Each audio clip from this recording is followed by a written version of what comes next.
नमस्कार बच्चों, कैसे हो आप लोग। आज हम लोग बात करने वाले हैं विस्थापन अभिक्रिया। पिछले वाले वीडियो में हम लोगों ने कवर कर लिया था। क्या क्या था उसमें? वियोजन अभिक्रिया और संयोजन अभिक्रिया, मतलब एक में जोड़ते थे तो एक में तोड़ते थे। उन सब चीज़ों पर तो बात हो गई थी। आज हम जो बात करने वाले हैं विस्थापन अभिक्रिया। विस्थापन अभिक्रिया होती क्या है, इसका बेसिक मतलब समझने का प्रयास करें ना। यदि हम अपने सामाजिक या घरेलू लाइफ में देखने का प्रयास करें इसके एग्जाम्पल के माध्यम से, तो ढेर सारे एग्जाम्पल पड़े। जैसे किसी भी वस्तु को किसी भी चीज़ से बदल देना, चेंज कर देना, इंटरचेंज कर देना। जैसे हमारे यहाँ मैं अपने गांव की बात बताऊँ तो खेत की बुआई बुआई होती है जब, तो पता चलता है जैसे मुझे चने बोने हैं अपने खेत में। मेरे पास चने का जो बीज है वो सही नहीं है, तो मैंने क्या किया, अपने बगल वाले से बोला कि आप मुझे चने का बीज दे दीजिए, है ना। तो उन्होंने बोला ठीक है ले लो।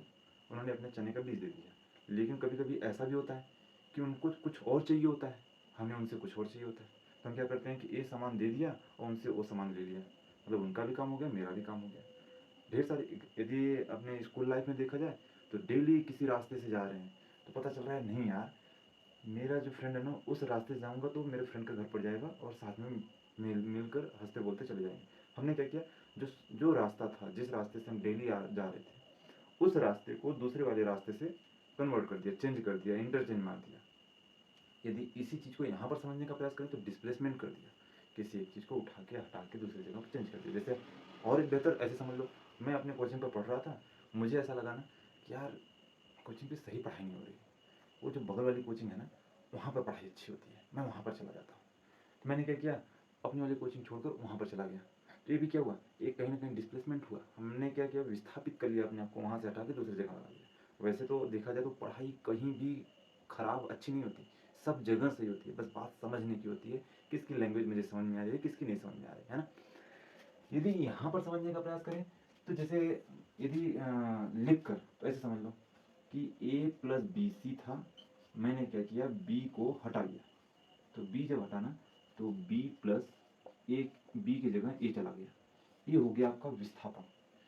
तो आप बोलोगे कि एक और तरीके से हो सकता है, जैसे मैं A B plus C D हो सकता है, ठीक हो सकता है। अब यहाँ पर क्या होता है, दो चीज़ों का बदलाव हो जाता है। ये हो जाता है A D plus B C. अब इन दोनों को अलग अलग नाम दे दिया जाता है। यदि सिर्फ एक लोग विस्थापित हुए तो उन्हें बोलते हैं एकल विस्थापन क्रिया। जब दो लोग विस्थापित होते हैं, मतलब दो लोग अपना अपना स्थान चेंज कर दें, तो वहाँ पर बोलते हैं दो द्विविस्थापन क्रिया, है ना। जैसे नहीं होता है हमारे क्लास में, कोई मेरे क्लास में कोई टीचर पढ़ा रहा होता है, जैसे ही बेल बजती है तो दूसरे वाले क्लास में जो टीचर पढ़ा रहे होते हैं वो हमारे में आते हैं और हमारे वाले उनके में चले जाते हैं। तो ये भी एक तरह से देखें तो द्विविस्थापन अभिक्रिया, विस्थापन अभिक्रिया हम पढ़ते हैं। लेकिन बस बात वही है कि हम जो अपनी किताबी लाइफ में जब आते हैं तो हम समझ नहीं पाते यार हो क्या रहा है, रटना पड़ जाता है। तो रटने की जरूरत नहीं है, आप इसे बस समझने का प्रयास करें कि इसे बेहतर तरीके से समझा कैसे जाए, उस पर ज़्यादा फोकस कीजिए। तो सेम ये फार्मूले के रूप में आप यहाँ पर अप्लाई कर सकते हैं। ए प्लस बी सी मिलेगा क्या, ए सी प्लस बी अलग हो जाएगा। तो आपके दिमाग में एक चीज़ चल रही होगी कि ये अलग कैसे होगा, हटेगा कैसे, कौन पता कैसे चलेगा कि ए कब जाके इससे मिलेगा। कभी पता चलेगा कि सिर्फ यही हटेगा, ए भी तो हट सकता है, ए भी तो आ सकता है, ए डी के साथ मिल सकता है, क्यों इसे ही हटा रहे हैं। ये ढेर सारे क्वेश्चन होंगे, तो ढेर सारे क्वेश्चन के लिए आप एक सारणी याद कर लीजिए, ये वाली। आप इनको याद रखने का तरीका क्या है, पहले तो ये समझ लीजिए कि इनका यूज कैसे करेंगे। यूज करने का तरीका सिर्फ और सिर्फ आप इतना समझ लीजिए, जो सबसे ऊपर है वो सबसे बड़ा है, पावरफुल है, उससे पावरफुल इस सारणी में कोई नहीं है। इनसे कम ए है, इनसे कम ए है, इनसे कम ए है, कुछ इसी क्रम में ये चीज़ें, और ए भाई साहब सबसे कम है। तो ये काम कैसे करते हैं, तो इनका कहना ये होता है कि देख, जब मैं सबसे पावरफुल हूँ ना, तो जब भी तू मुझे देखेगा तो अपना स्थान छोड़ के हट जाएगा। रिएक्शन है कैसे, जब भी कोई किसी भी रिएक्शन में यदि के और एन ए दोनों आपको साथ दिख जाएंगे तो आप हमेशा देखोगे कि वहाँ डिस्प्लेसमेंट रिएक्शन होगी मैक्सिमम चांसेस में। यदि ऐसी कोई रियर केस ऐसा कोई आ जाए तो फिर बात अपनी जगह, उसके बारे में समझेंगे हम। लेकिन हमेशा आप यही देखोगे कि आ गया है तो कोई भी इनमें आ जाएगा, वो हटेगा ही हटेगा। सेम वही चीज़ एक दूसरे के लिए सेम इसी प्रकार से। यदि हम एग्जाम्पल की बात करें तो हम देख सकते हैं, यदि जिंक को कॉपर सल्फेट के साथ मिलाते हैं तो जिंक कहाँ पे है, यहाँ पर। कॉपर कहाँ है, ये यहाँ पर। क्या करेगा, कॉपर से मजबूत है, बड़ा है, ताकतवर है कौन, जिंक। तो क्या करेगा, कॉपर ऑटोमेटिक अपना स्थान छोड़ देगा, छोड़ेगा तो ये जिंक जाके यहाँ पर आएगा।